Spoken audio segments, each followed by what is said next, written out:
Good afternoon, everyone, and a very warm welcome from us in Oxford and from the Globescan team to this our 2025 webinar discussing the highlights from the survey that has just been concluded. And this is, of course, the very first look at the results that have come from this survey, which was conducted really in the last 2 months of the first quarter of this year.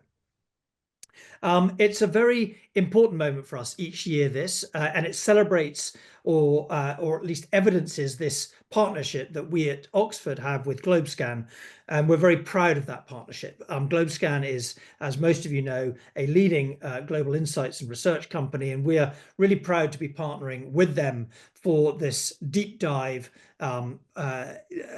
piece of work on trends, issues, and themes in the corporate affairs world. It is one of the leading, if not, we would argue, of course, the leading survey in the field. It's certainly one of the largest surveys in the field, and so it's a real pleasure to have Globescan with us as the research partners. So that's the background to that. Let me just quickly introduce ourselves. So I'm Rupert Younger. I'm director of the Oxford University Centre for Corporate Reputation, and I'm the academic director of the Corporate Affairs Academy at Oxford. Stuart, why don't you hand over to you to introduce yourself? Yep, very briefly. Hello, everybody. I'm Stuart Prosser. I'm the co-director of the Corporate Affairs Academy at Oxford alongside Rupert, and I'm an ex-Corporate Affairs director of too many years to mention. Chris. Chris. And an active musician, we should say, Stuart. And thrilled to be here. Hi, Rupert. Hi, Stuart. Hi, everybody. Chris Coulter, CEO of Globescan. And as Rupert said, we're an insights, global insights and advisory firm, and we are thrilled to be able to discuss these exciting results. So let me just talk very briefly before the panelists introduce themselves about how today is going to work. So we have just under 1 hour, although we do have the ability to extend, if the questions are still coming, from that period for a further 30 minutes. So it's now 2:08 in the UK. We will be finishing formally at 3 o'clock, but with the option to stay on and continue the Q&A for a period up to 30 minutes after that, depending on what or what you want to talk about. We've got a lot to cover, and I'm so delighted that we've got 3 really brilliant expert panelists here to help us navigate and decode what we're hearing in this report. I'm going to ask each of them to just briefly introduce themselves, but before I do that, one final piece of logistics. The Q&A is going to be handled in 2 ways. You can either A, put your comments in the chat function. The chat function you'll see in the down at the bottom or at the top, wherever your screen is structured, however your screen is structured. So either put a question in the chat, or when it comes to the Q&A, feel free to raise your hand, not physically, but to raise your hand in the chat. And so you'll see the raise hand icon in the chat as well. Either one of those options will be fine. Stuart Prosser will be monitoring the chat function together with some team members, and we'll also be looking out for hands that are raised. So with that, let me hand over to Tracy just to introduce yourself. Good morning, afternoon, evening, everybody. I am Tracy Noy. As you can see on the slide, I lead global communications for Mondelez International.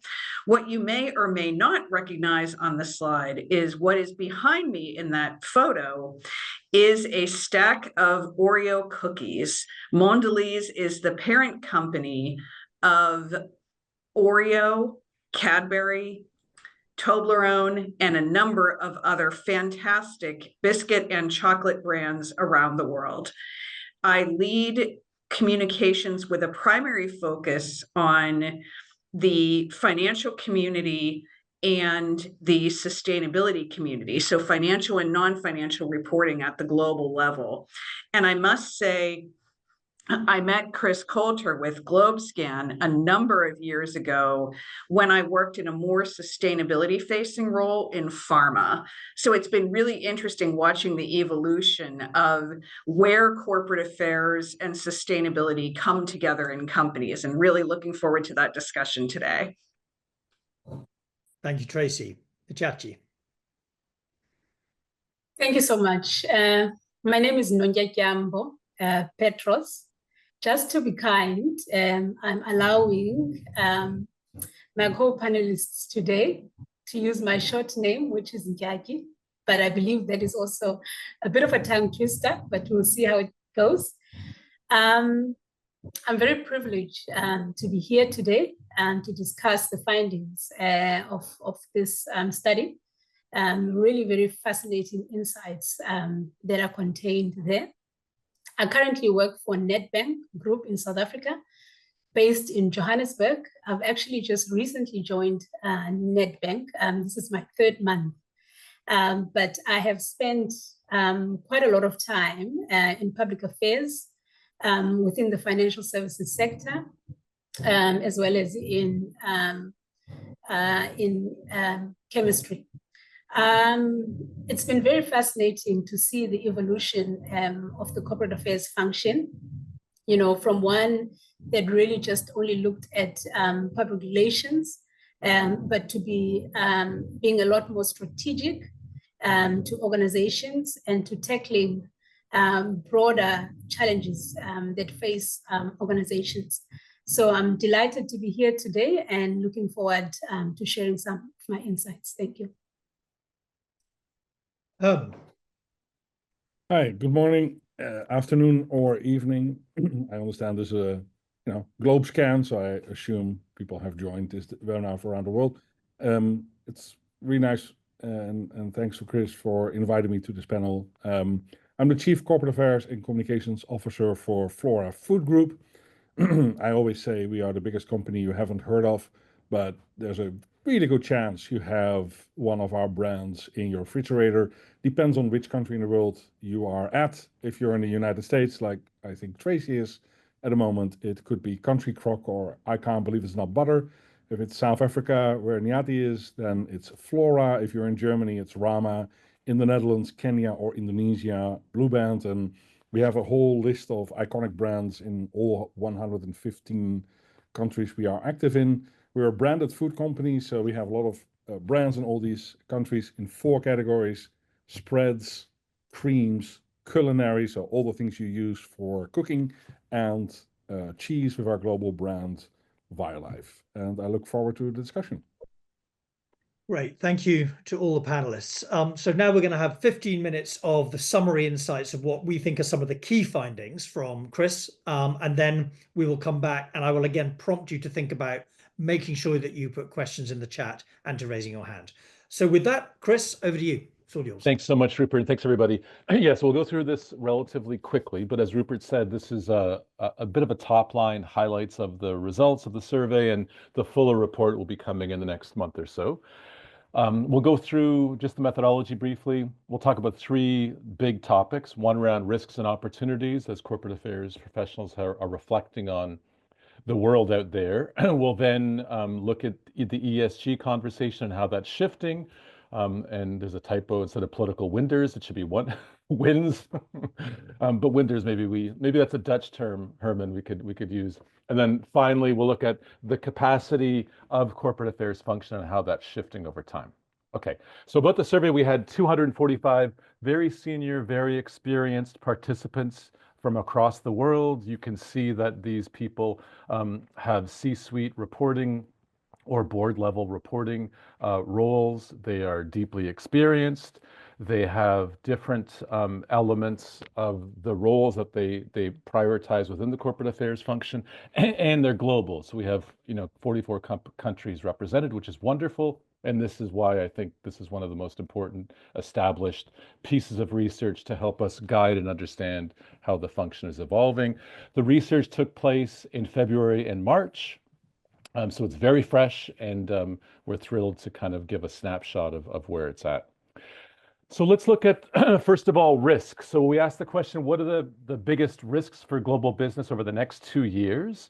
And you can see a hierarchy here that's important and some movement as well. So at the very top of the chart, stakeholders and professionals are saying it's geopolitical risk and uncertainty. That's gone up over the last number of years. It's increasingly part of this conversation of corporate affairs professionals navigating the geopolitics. There's been a 17-point increase in the last year of corporate affairs professionals saying the macroeconomy is the most important risk that we're facing, and that is aligned with all of the other consumer sentiments or CEO surveys that are taking place across the world. And of course, the IMF this morning or yesterday just announced a degradation of projected economic growth across the world. And climate change is third, but it is declining steadily over the last number of years. So we are displacing historically high levels of risk around the climate agenda, according to corporate affairs professionals, to much more geopolitics and macroeconomic. And of course, the geopolitics and macroeconomic are integrated and quite tightly aligned. So it's like one big bucket of anxiety and risk that's being portrayed. And there's a whole other litany of risks that corporate affairs professionals are pointing out. There's AI, there's regulations, there's this issue of populism, data privacy, reputation risk, all of those elements, but they pale in comparison to those big three in particular. And if we look at this perception of risk across the 5 regions we have in the survey, you can see pretty consistent levels of hierarchy around the risk. So geopolitical risk and uncertainty at the top in all regions except North America, where it is the impact of the macroeconomy. And we wonder what's happening there. Tracy, you can fill us in. But a part of that piece of the puzzle on the impact of macroeconomy verbatims relate to tariffs. So tariffs all of a sudden come to the fore naturally, and it is on the minds of corporate affairs professionals and how are they. And we know certain sectors in particular are much more on the front line of tariffs, so that becomes an all-encompassing element. Let's look at opportunities, however. So on the glass half full side of things, this is a long list, but also a very big first opportunity that corporate affairs professionals continue to focus, and that's related to the digitization and artificial intelligence opportunity. It is massive, 64% spontaneously say, this is the big opportunity. How do we leverage and play it to our strengths? And that's a work in progress, and we'll talk a little bit about that a little later on. And then sustainable growth strategies, ESG, still seen as an opportunity by 18% of corporate affairs professionals. And then a relatively new element of finding ways to create more economic growth and upliftment, which relates to almost the development agenda and addressing some of the inequalities economically across the world. And we can see a very discrete and detailed levels of other issues, from localization to health to population growth to things like circularity. So it's a disparate agenda, but at the very top, again, it is all about the technology advancements that are happening.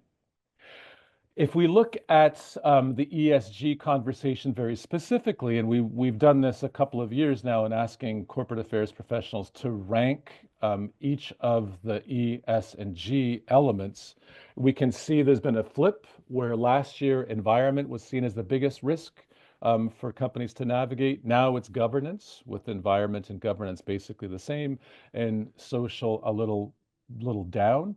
And you can see some of the nuance and local flavors of the ESG agenda across different parts of the world. So in Africa, the social part of the agenda much more prominent as a risk compared to governance or environment. In Asia Pacific, governance dramatically, with 46% saying that's the key element. In Europe, environment maintains the top pole position. In Latin America, more governance, and also in North America, a shift towards more governance and focus. So these nuances geographically matter, of course, as you all know.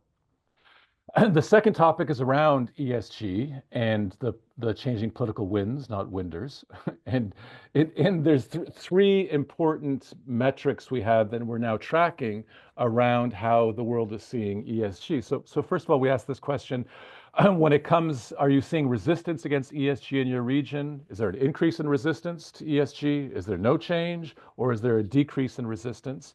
And you can see from a year ago, there's a significant increase in corporate affairs professionals saying, yeah, there's an increase in resistance. And what's interesting is that last year we found it very over-indexed among North Americans, practitioners saying that's where the resistance, and that was the big hold. And we can see a slight decline in North America from still a very high level, but the rest of the world is quote unquote catching up to that feeling of resistance to the ESG agenda. You can see in Europe quite a significant increase, in Latin America as well. The second question in this triad relates to are we seeing ESG commitments changing due to political pressure?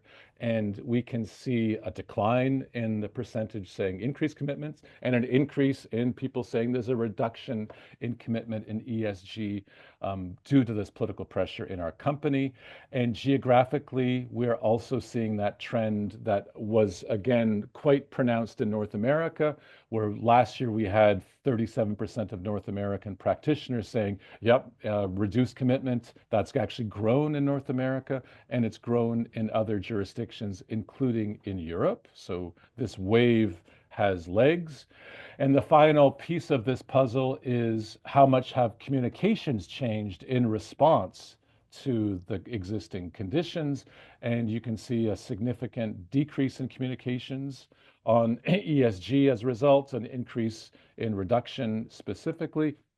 And that's also transpiring across the world. And you can see some of the movements, and particularly extreme movements in North America, where only 9% were actually increasing communications, and 29% of practitioners saying, yeah, we're reducing communications. So we are seeing a bit of a hushing in response to these things. And I think, as we've seen in other parts of the sustainability agenda, real target pullbacks, and sometimes it's framed as a focusing and a narrowing of impact, which I think is positive and true, but there's no doubt that across the spectrum of ESG, there have been some missed targets at some scale and some shifting of communications in particular. When we look at advocacy in this area, we can also see a subtle shift, I think, in response to what we're seeing in the ESG context broadly. So what kind of topics is your organization planning to advocate around and be prominent related to? And you can see social topics now are at the top, where last year it was environmental topics, and we can see a decline in focus on talking about the environment. Social topics does not just mean DE&I, and you can see in the bucket of things people are speaking to, they're talking about health and well-being, inequalities, some DE&I, but also elements like food security, gender diversity, employee rights. So quite a mishmash of different societal topics that people are focusing on, but we can see a decline here in environmental focus when it comes to advocacy, and a slight increase in economic topics going forward. Okay, the third and final topic I'll share is around the capacity building. And we've asked this question for the first time, trying to get corporate affairs directors to focus on where are they engaging within the company? Which different functions are they engaging most? And you can see the hierarchy here at the comms group, lots of engagement, the CEO's office, the sustainability office, as well in strategic planning, where you have nearly 7 and 10 saying, I'm very engaged with that function. The corporate board is sort of in the middle, with a majority of 6 and 10 saying, yeah, we've got good engagement with the board as a corporate affairs function. And then it declines in some important and probably discrete to certain companies, but at the very bottom, product development, less engagement in the R&D aspects. Despite the Oreos, Tracy, we'll see for that, you've got to find your way into that. Supply chain procurement, a big part of the sustainability agenda currently, so that's interesting. There's a bit of a gap there. And then importantly, and perhaps critically, maybe we can talk about this as a group, but finance, I mean, relatively distant as a function where there's consistent engagement systemically across the board, and that's obviously has implications. We've asked all of the corporate affairs professionals we surveyed about 23 specific potential functional roles. And you can see the list here in alphabetical order. And we ask, are each of these things increasing or decreasing in prominence compared to a year ago? So what's sort of the focus of your function these days is sort of the framing. And you can see the top 5 and bottom 5 listed here. And at the top, we have a consensus that capturing the societal context really matters. So trying to understand how do we fit into the polarization, geopolitics, perhaps cultural nuances that are transpiring in different regions. Focus on stakeholder opinions and expectations, always critical for the function, but an increasing prominence, managing risk around reputation, engaging stakeholders, prioritizing stakeholders, so very stakeholder-centric still as a prominent part of the role. And at the bottom 5 of that 23 list, we can see things like legal matters, a little less prominent than it has been historically. Leading on corporate reporting, that might have moved into perhaps more finance, for instance, in some cases. Acquiring diverse talent, managing pressure from employees. Interestingly, it's not as high, and maybe there's something that will be coming in the future. And then responding to activist shareholders, that seems to be a bit of a decline, and perhaps there'll be some perspectives on what's happening there. When we look at the regional perspective on that question of what are the prominent parts of the roles of the function, there are, on one level in Africa, Asia Pacific, and Latin America, lots of focus on stakeholders, and in Europe, a little bit more attention to managing risk and understanding societal context. And in North America, also societal context being quite prominent. And then developing thought leadership is interesting as a second prominent part of the role and emerging forward. When we look at this, we wanted to kind of understand, given in the history of this research, we've seen lots of attention naturally of corporate affairs professionals on stakeholder engagement, stakeholder relations, all of these different elements. And so we wanted to ask specifically, what innovative methods are you using to build or maintain trust with diverse groups and stakeholders? And this is what the verbatims came back with, which we contextualized. And so you have a list of things that don't necessarily feel super innovative. And I wonder if it's just the nature of the beast that this is what we have, but in-person engagement, open dialogue at the top of the list to try and build trust, proactive, clear, consistent communication. It feels right and very consistent. Transparency being really important as well. And then we get into something that maybe it does feel more innovative, AI integration. And we can talk about where that might be going in the future. Digital engagement as well, and then collaborative multi-stakeholder partnerships, and then talking to non-traditional critical groups being part of the innovative agenda when we're talking about building trust. Finally, and we could not end this, of course, without speaking about AI in more detail, but we've asked this question for twice now. And how are you using AI? And corporate affairs professionals reference a number of things. Mostly what we're using this tool for is around summarizing and writing. Speech writing was a reference from people last year. So this is it's part and parcel of our core work that we do around communications. Research, search engine, a little bit, but declining slightly. And then some other elements that feel a bit maybe more strategic and function oriented, especially something like simulating and forecasting. Only 3% of us are using AI to help us forecast and simulate potential scenarios going forward. And that feels like something that we'll watch and see if it moves going forward. I will stop here, Rupert, and pass it back to you. Terrific, Chris. Thank you very much. Now, the report has about another 5 major blocks of insights, which we're going to be drawing out and then writing up in a report that comes out. But those we felt give us a flavor of what we're going to be talking about today. They are what we think open doors to some of the more interesting discussions about the impact and insights for corporate affairs professionals. And to help us through those questions, we've got our 3 panelists. So I'm going to just ask each of you, if I may, one exactly the same question, which is, what is the standout finding in the report for you? Let's start, Tracy, perhaps with you. Great, thank you. And I did tease where I would go in this first question a little bit when I mentioned that I first met the GlobeScan team in a prior life where my role was more specifically focused on ESG and sustainability reporting in another company. And so against that backdrop, the real standouts for me, looking across the findings thus far, were all related to the role of what we now think of as ESG or sustainability reporting, storytelling, how much on a continuum is the company's ESG positioning a risk management tool, a regulatory filing disclosure tool, or ideally a form of value creation?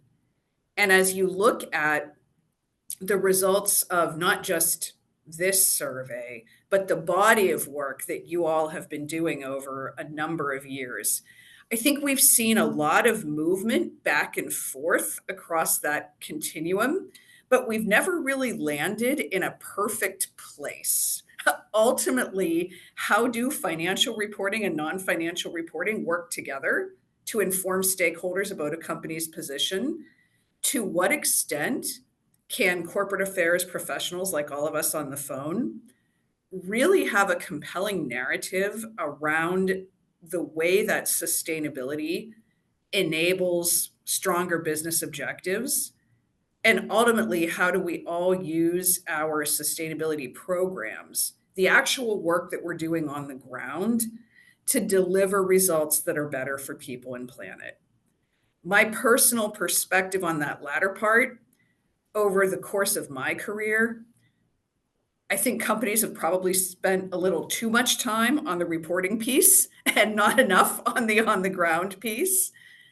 But at the same time, companies have done that because there has been a lack of consistency in approach to measuring and valuing. So it's like we're all chasing the new rating or ranking system. So I think that evolution of what's going on with ESG is probably the biggest standout for me.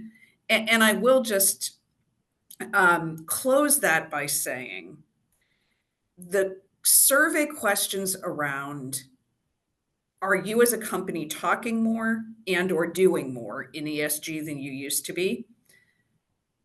I do think in an odd way, the challenging geopolitical environment we face today has forced a bit of a maturing of the function. Because there was, over the last few years, Chris mentioned it in his voiceover, a fair amount of all over the place in most companies' ESG commentary, commenting on almost too many issues, chasing too many different measurement systems, and probably falling down a little bit on what are truly the most material issues and impacts for you as a company in terms of a proper definition of sustainability, meaning keeping your business sustainable and resilient and delivering sustainable results for all of your stakeholders. So in a weird way, the fact that companies are talking less actually could mean that companies are moving to a place where we are talking better and more precisely about the issues that truly matter. Great. Tracy, thank you for that. I'm going to pass straight, if I may, to Ntyati to get your thoughts from Johannesburg. Thank you so much, Rupert. There are a couple of things which really stand out for me in these findings, but I think for the moment, I'm just going to concentrate on two. The one is right at the beginning of the slides, actually, where we see an increase in the number of corporate affairs professionals reporting to a CEO or a group executive. I find that really to be great news, for the corporate affairs function. I think, as we all know, sitting on this call today, is that the corporate affairs function has really struggled for a number of years, you know, to gain legitimacy, to gain credibility, and the recognition that it deserves as quite a strategic function, which has the potential, you know, to make great impact to strategic ambitions of organizations. And so it was quite pleasing for me, you know, to see that a greater number of respondents, you know, report that they are reporting to CEOs or group executives. So what it tells me, Rupert, is that, you know, as corporate affairs professionals, you know, if we are not at the seat and at the table with all the other functions and business units, we are very close in proximity. It speaks to me of the growing influence of the corporate affairs function. You know, it's almost like an elevation, you know, of the function, moving beyond, you know, just aspects like reputation management and public relations, to really be in the heart and in the core of business. So for me, that really stood out. And I hope that, you know, this is a trend that we are going to see continuing, because as we know, corporate affairs really has an important commercial value. It can play an important role in all sorts of important company, you know, developments, you know, like change management, increasing employee engagement, and providing critical insights which are important for decision making. That's the one thing. The other one which stood out for me was the fact that according to the findings, in Africa, climate change is regarded as a bigger risk to business than in all the other regions. I think we see this on slide number 11, where it says that ESG is seen as rising as a reputation risk in Africa. And this is the only region to have reported this, I think, apart from North America.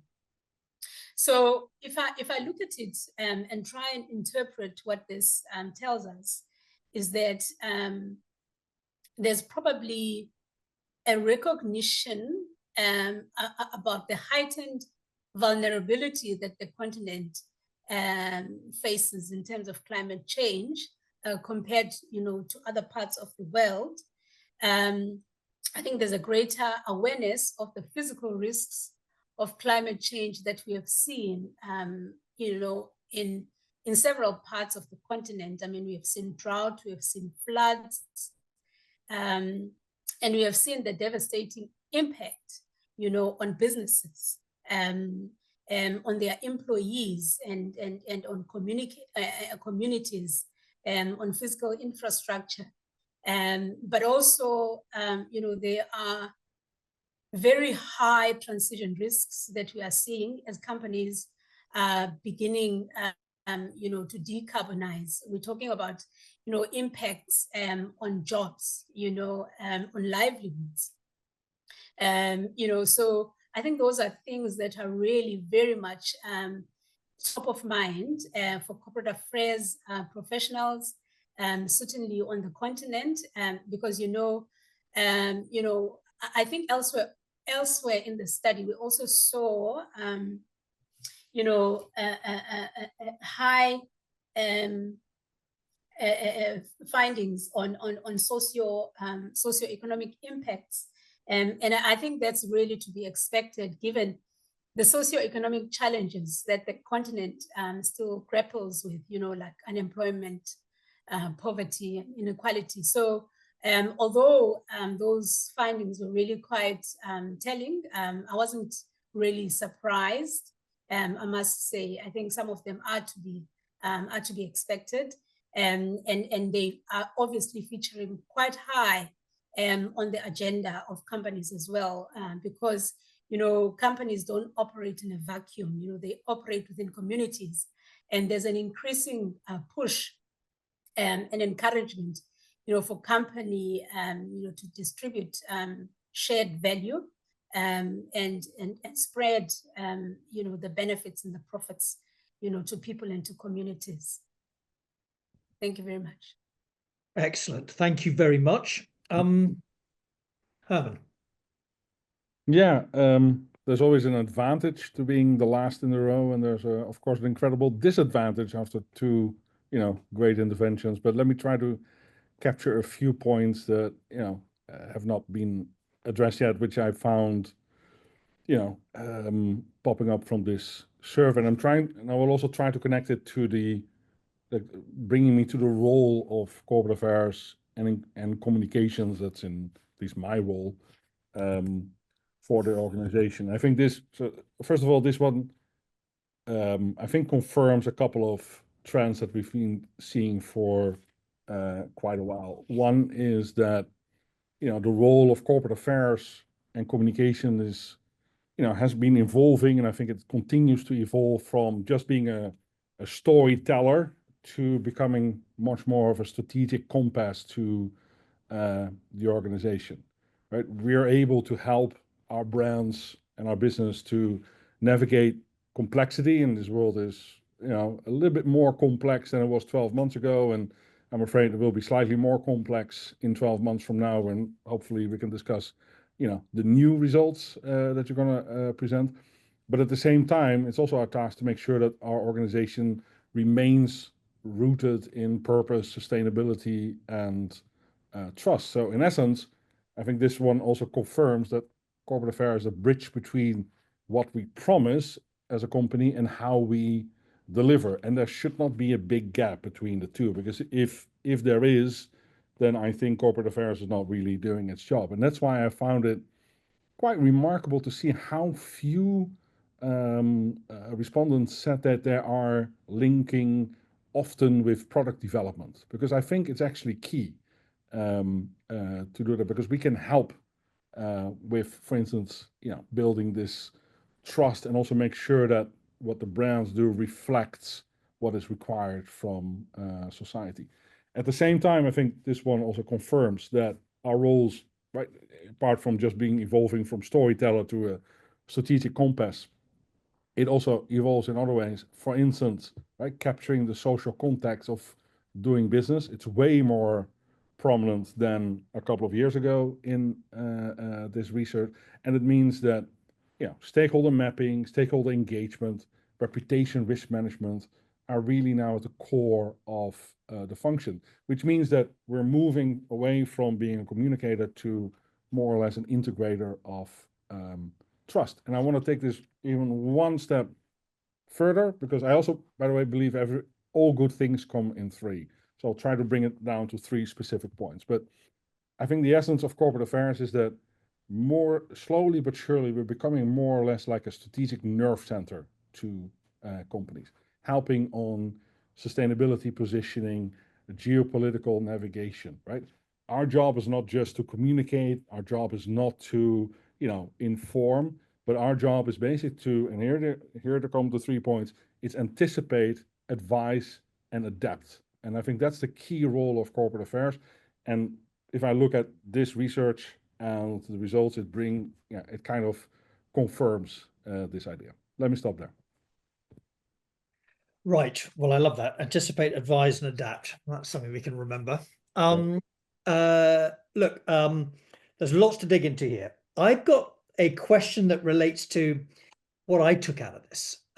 We've been doing this now for many years, and the last 2 or 3 years, we've seen in the surveys a very distinctive and very important trend towards corporate affairs understanding that their role is about value creation, not just about communicating and managing stakeholders, but about how does corporate affairs contribute to the value uplift that every other function is trying to achieve.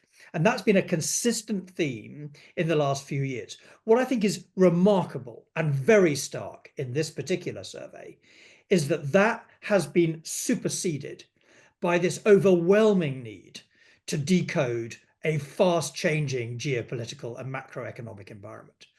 That swamping of organizational nerve centers, neurosystems, whatever you want to call it, needs an interpreter. It needs a decoder, and the corporate affairs functions seem to be that.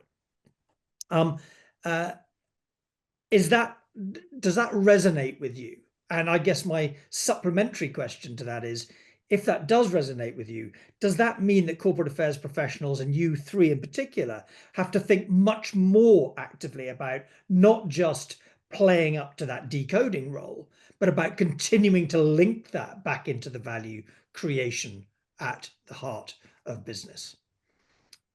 Perhaps I'll start with you, Nijati. I'll start with you, and then I'll come to you, Herman, and then finish with you, Tracy. Thank you very much. Yes, that resonates very, very strongly with me. Certainly, I've seen this in the roles that I've played, in the last couple of years. The importance of needing to be quite broad-minded as a corporate affairs professional. And the need, to understand a whole range of things and potential impacts on a company. If I may, for example, give an illustration, it's critically important, I think, for corporate affairs professionals to not just be able to provide the insights, but it's also be able to anticipate potential reactions. And one of the benefits that I've had is to be able to work quite closely with other colleagues, for example, in marketing, investor relations, in the business units. You need to be able to think about things that they are actually not seeing. They might be pursuing a particular campaign, but they may not understand the nuances that might be involved there, and what the repercussions could be on the company. So the corporate affairs professional needs to almost be a sounding board, and needs to almost be able to apply a lens that says, if you go ahead with this marketing campaign, what could be the repercussions? And a marketing professional, and I'm saying this with love in my heart, for marketing colleagues, but they may not be sensitive, for example, to cultural nuances. They may come up with a product that, on the face of it, it seems brilliant. It seems like it touches the right buttons. It can really convince somebody to purchase that product or that service. But actually, if you decode it, I think, which is the word that was used, you may see that actually there is a great degree of cultural and possibly political insensitivity in a climate like South Africa, where the politics is always dominant. You need somebody who's able to interpret that. For example, a couple of years ago, there was an entity which shall remain nameless, and they came up with what appeared to be a smart advert, advertising a loan and linking this, to the ability to pay lobola, which is a very important and sacred ritual, for many of the ethnic groups in South Africa. But, there was a huge a storm about it, because, the perception it was culturally insensitive. Yeah, it was culturally insensitive, inappropriate, and had trivialized something that was held in very high regard And I think you're absolutely However, right to focus on the corporate affairs role in that, aren't you? Because this decoding element. it's I'm keen as well to make sure I'm conscious of our time. I'm keen to perhaps just get a little perspective as well from Herman, from you, and then Tracy from you, and then to open it up to there's many questions coming through. And by the way, please continue to bring the questions through on the chat so that we can then answer them as they come through. So Herman, just a couple of thoughts, and then Sure. perhaps Tracy as well. Sorry, yeah. And no, fine. And with looking at the clock, let me try to keep it fairly short and tight. So yes, the shift you talked about, absolutely there. It's there.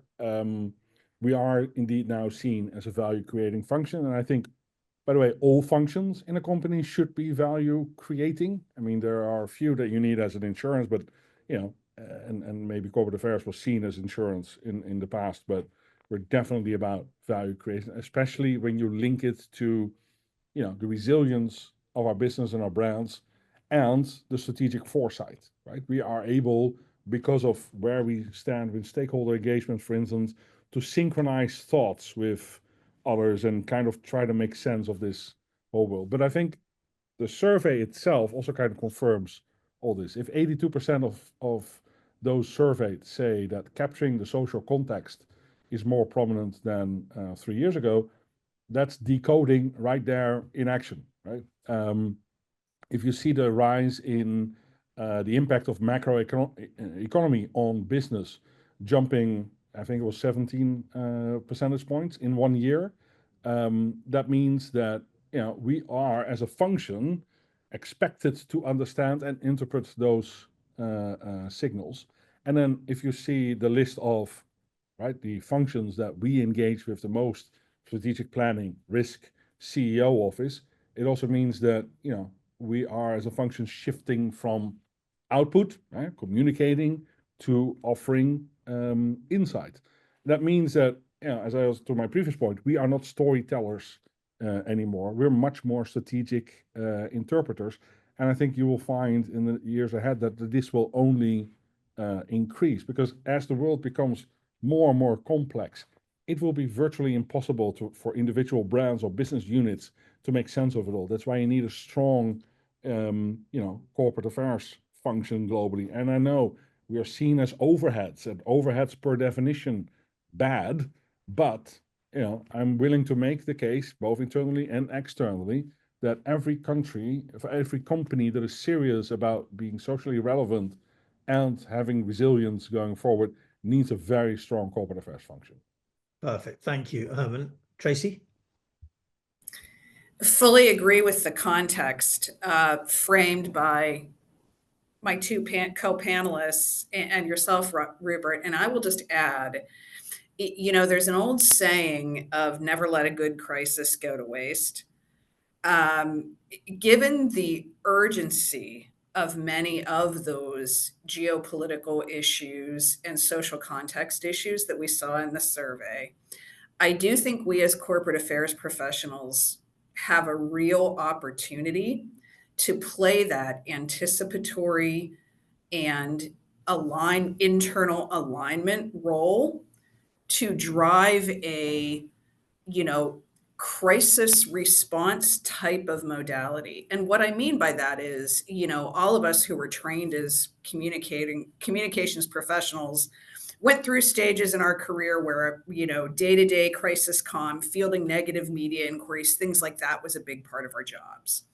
Now, to your point around moving toward value creation, we do have a unique opportunity as a function to look at some of the external threats to our organizations and be those conveners who drive a strong future. In our business, in food, there are a number of commodities that are experiencing very significant pressure from climate change, weather-related impacts, et cetera, to the crops themselves, and a great deal of social concern around things like sitting here in the United States, Need I say more about how we are perceived geopolitically right now? Also sitting in the global north, where a lot of the ingredients and raw materials, in our case, commodities that go into our food products, come from the global south.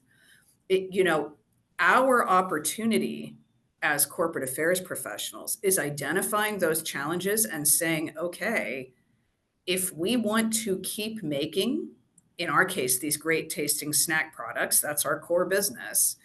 If we want to keep making those products in a sustainable and resilient manner, how do we think about sourcing? How do we think about our supply chain in a way that is responsive to the social and environmental context? There is a bit of, crisis in some cases. A couple of the commodities that we use are facing some very significant challenges. So go back to, when you first got out of communications school and you were fielding media hotline calls every day. Flex that muscle to say, now is the time to rally. And ultimately, if we're successful in influencing our partners in things like supply chain and sourcing, that is absolutely creating value for the future. Right, for sure, for sure. I think that's really well put. Okay, look, 3 fantastic insights. We have 5 minutes of the official session. We can go over, and it looks like I hope we will. There's lots of great questions. Stuart, over to you to make sense of these and get them going.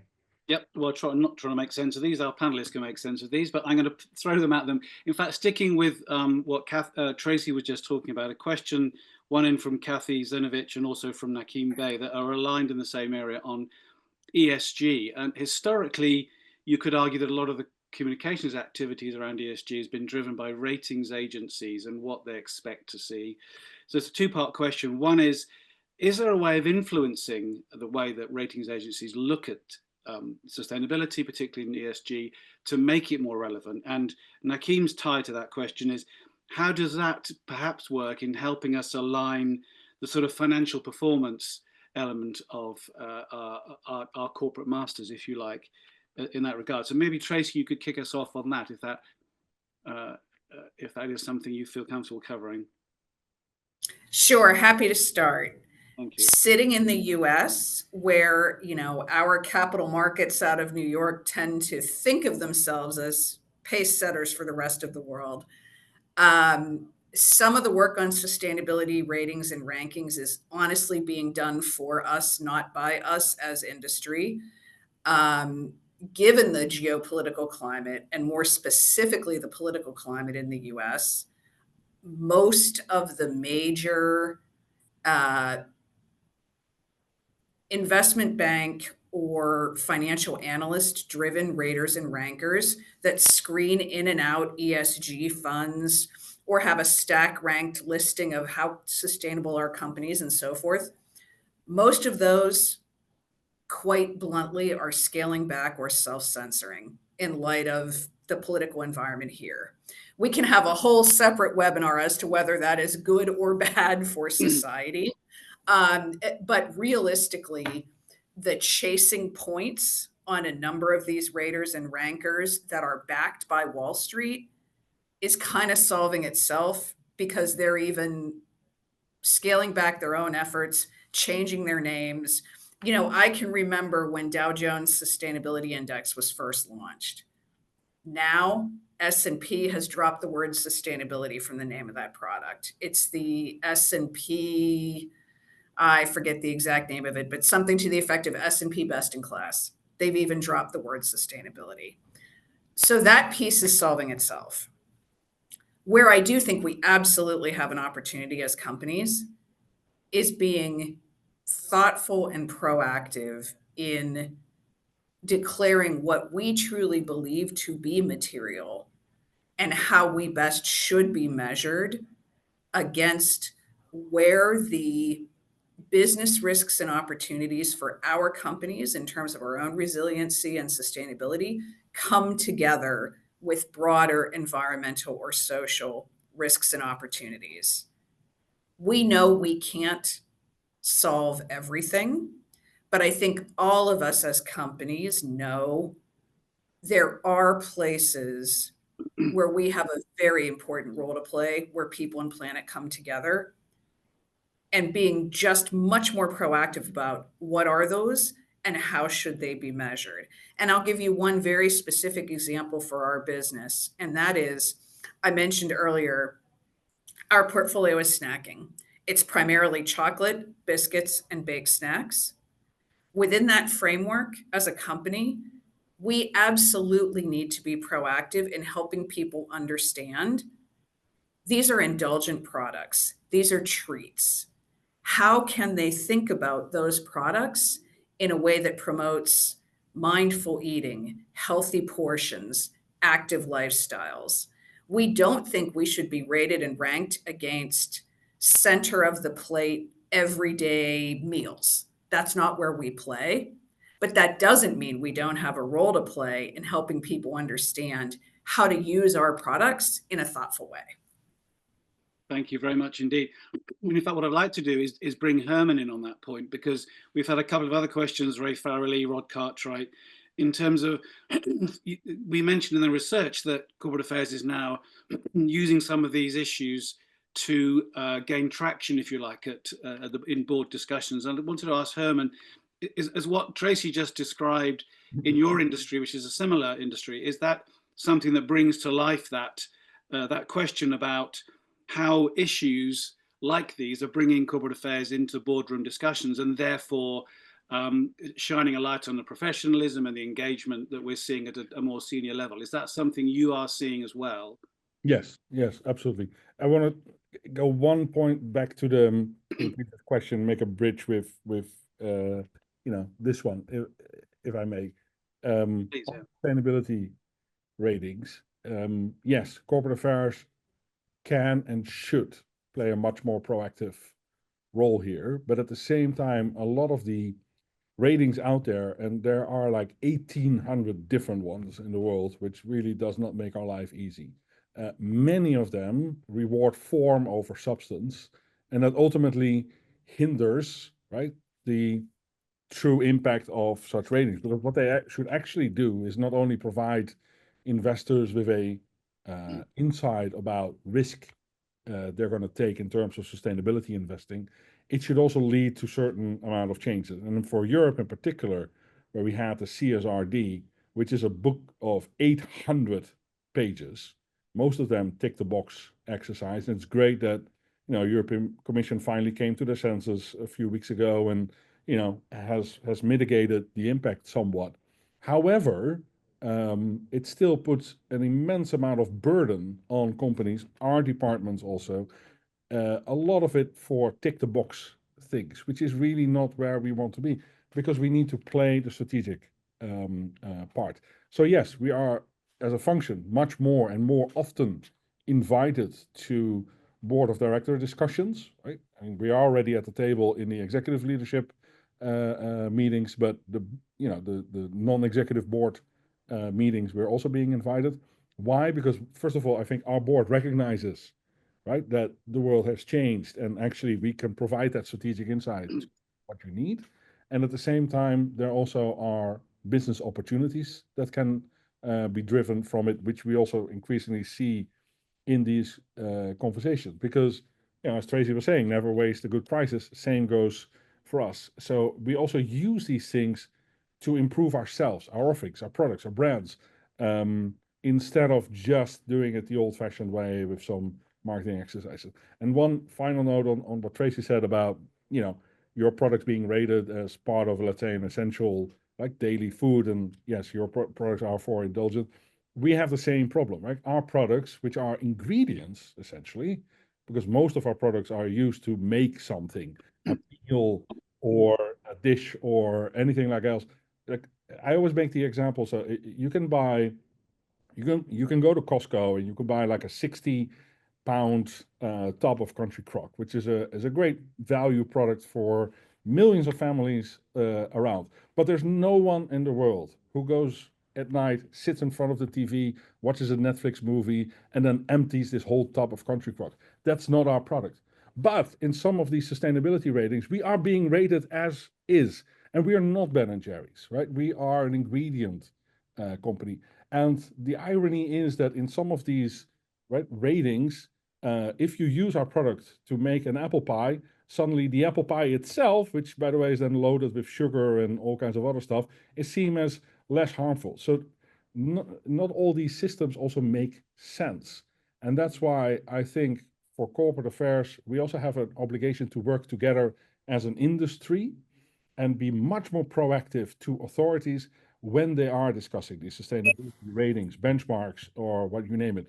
Because I do agree, what gets measured gets done, so very important, but at the same time needs to be realistic, and it also needs to be something that we as an industry and as companies can work with, and that's not always the case.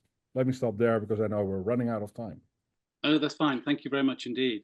I mean, we can stick with that topic, but there's a couple of other questions that have come in, and I'd like to cover one that came in from Rod Cartwright, which takes a slightly different approach and looking at the fact that the research suggests that there is or has been a drop in internal communications engagement. And I remember over the last 2 or 3 years, those numbers have moved up and down as COVID came and went. And I just wondered whether that's something that, Tiati, from your perspective on the African continent, whether that's something that that you have seen, and whether you have a view on what might be driving that reduction in the emphasis that corporate affairs seems to be playing in terms of internal communication engagement. Thank you very much, Stuart, for the question. I think on the continent, we are certainly seeing a wide range of focus, on corporate affairs, from sustainability, corporate social investment, internal communications, media relations. So I think it's a case of a wide range of focus that we are seeing. And we're also seeing this move on the part of corporate affairs professionals to be a lot more integrated, in driving business and harnessing a whole lot of functions and elements. So I think while there might be a drop that is suggested by the findings, I think the business environment is just so dynamic that it is quite important for us as corporate affairs professionals to try and keep a lot of balls in the air, if I can put it that way, and spread our focus. But I think the communication is still quite dynamic, even though it might be slightly dropping if according to the findings of the study. Thank you. And out of interest, Herman and Tracy, is there a different opinion from your perspectives? Is that something that you're seeing as well? Let me be very brief. It does, the survey tells us that it's important to refocus or keep internally focused. I mean, a company cannot truly survive externally without its internal stakeholders, namely its employees. And what do people want? Clarity, purpose, a sense of belonging. We've been putting great effort into that because corporate affairs plays a leading role in all of them, not in just sending newsletters out internally. So it's about being transparent in your communication, allowing for employee advocacy, be mindful of the internal cultures, all these things, because the internal audience, in terms of strategic focus, needs the same as, the external audiences. So we put a lot of effort in that, and we have a fantastic team on internal and we're very proud of the NPS score that we had of the executive leadership and how happy people are to work. But it's hard work every single day. And I think this study just shows how incredibly important it is. Okay. And I'll just add, absolutely agree with how important it is. And I wonder if the slightly lower ranking is in prioritization is less a reflection of actual priorities and more a reflection of time pressure, as some of the other higher ranked functional areas are pulling on the corporate affairs team more. And how much of it, quite bluntly, is we don't quite know what to do with it in the current environment. And what I mean by that is, to the extent that employee engagement or declining engagement may reflect what we've all been talking about for the past hour, quite candidly, I don't have a great solve on that one. You know, all of us as corporate affairs professionals were part of a movement over the last couple of decades to really infuse purpose in, like, the heart and soul of who our companies are. I think that, you know, the corporate affairs profession has really championed this construct of having people deliver work with purpose, bring their whole selves to work. We were all a big part of that in our companies, I'm sure. And in this current geopolitical environment, you know what? It's tough. If employees' engagement declines are in part a reflection of there's more economic pressure on both their personal lives and their work lives than there used to be. There's all the swirl around geopolitical issues and are companies speaking up or not enough on, you know, controversial questions in their societies. When companies have taken a different approach, as we saw in the survey, to how often or how robustly they speak out on any number of ESG matters, if the company took that decision primarily for the purposes of risk management, that's a different conversation than what employees are feeling internally. And I don't know that any of us have really cracked the nut on how to bring it all together in a way that feels cohesive. How do you support your employees internally, maintain the spirit and the culture and the purpose that you committed to, but also protect the company from some of those external pressures? That's a tough one. Yeah.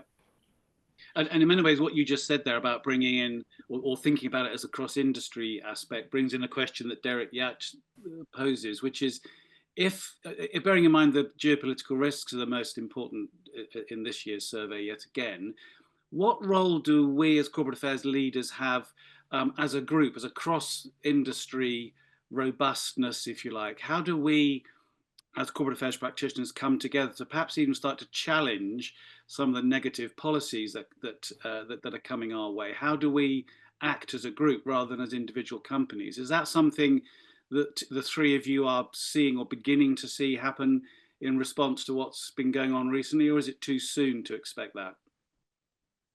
Maybe I'll go to Herman first. So do I see that? Yeah. So I've been in communication / corporate affairs now for 17 years. It sounds like a long time, and it is.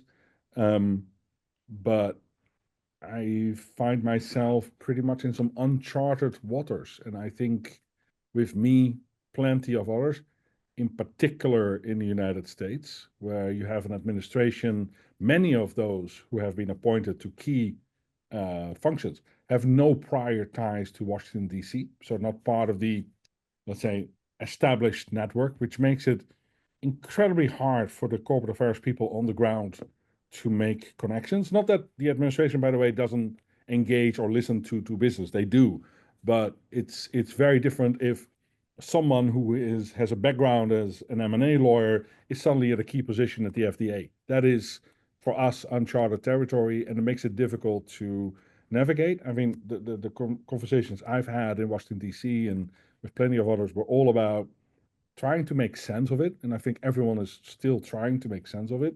I think the collective voice is starting to come, but at the same time, back to your question of right, what can we do collectively? Let me go back to the 3 A's that I introduced in the beginning of this webinar. I think because we have a collective task to do that, anticipate, advise, and adapt, and we should have those 3 A's also in the conversations that we as a function have with each other, just as that is the role we need to play in our companies. And I'm willing to make one bold prediction.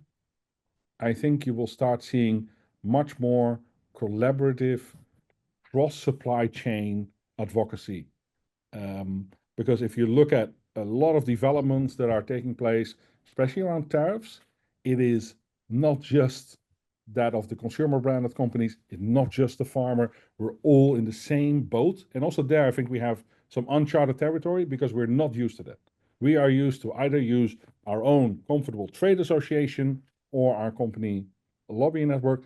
But I think this more open advocacy, right? If you change it to innovation, you have innovation now, open innovation, same for advocacy, more open advocacy, not what we're used to, but I'm really convinced that this time around next year, you will start seeing that pop up in the survey. Thank you very much. Fascinating. Tracy, anything to add to that? But obviously being in the geography that Herman is kind of pointing at as the best example.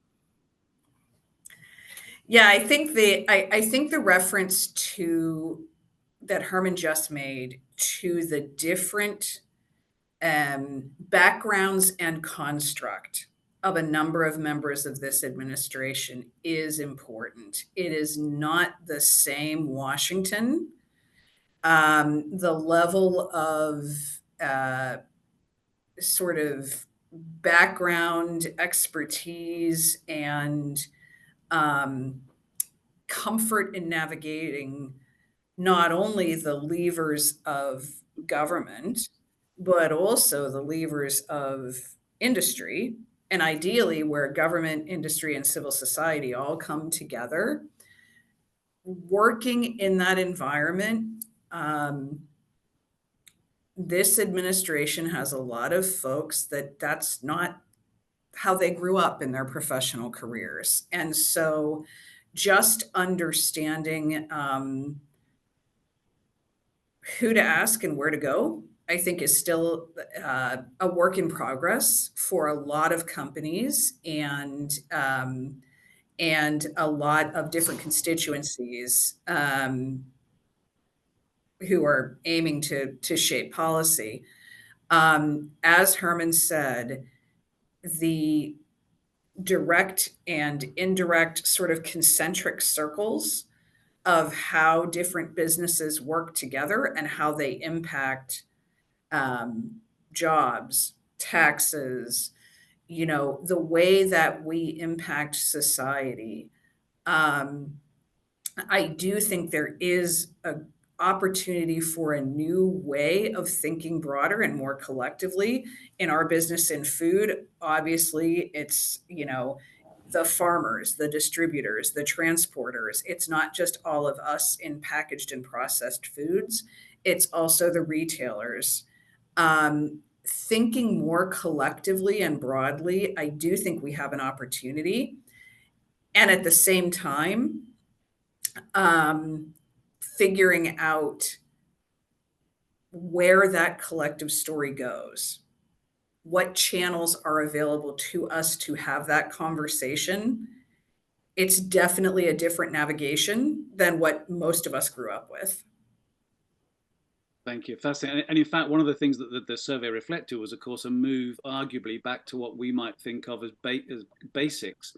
There's more people-to-people, face-to-face engagement. Mm-hmm. Maybe that has to come into play more with understanding this new world. But thank you very much, all three panelists. I think because of the timing, we should start to think about wrapping up. There are plenty more questions, and you can see them on the chat. But thank you for now, anyway, to the three panelists. I'll hand back to Rupert. Great. Thank you, Stuart. Thank you to everyone who asked great questions, and particular thanks, of course, to the three panelists. Just a final, I guess, wrap up and comment from me is that I think what I've learned, I've learned a lot today, but what I particularly learned is this this move from, I think it was Herman who said, storyteller to strategic compass. And I think that storyteller to strategic compass is undoubtedly where I think we've seen the moves, but two things come on top of that. One is that right now, because of the pace of what we're seeing around us, this decoding as opposed to strategic compass, or maybe that's the same thing, has sort of overwhelmed the function in this current environment. I think that's really interesting. And the second thing, I'd like to go back, because actually one of the things that I hear a lot in Oxford at the various different events that I sit and work through with organizations and scholars is just the power of storytelling. Back to the power of storytelling. And funnily enough, in a tech-driven, AI-driven world, storytelling has become a superpower, an absolute superpower. So perhaps there's a sort of nice circularity to this. Maybe we can call it an epicenter of corporate affairs, which is this nexus of storytelling, decoding, and strategic compass. Anyway, there's just perhaps a wrap it together thought. But I wanted just to finish by saying, once again, thank you so much to Chris and the brilliant Globescan team, Annika and Curran and all the others. Thank you very, very much to Tracy, to Niachi, and also to Herman as well, for really helping us decode, work through, draw out the key insights from this first cut of the report. And to Stuart for then navigating all that. Thank you very much to the team at Oxford for facilitating it. Next steps, there will be a report that will come out in the summer, which will give me a full report detailing the full findings. So please watch out for that. And in the meantime, if anyone else wants to be in touch with anyone at the Corporate Affairs Academy or Globescan, please do feel free to be in touch. Thank you very much to everyone.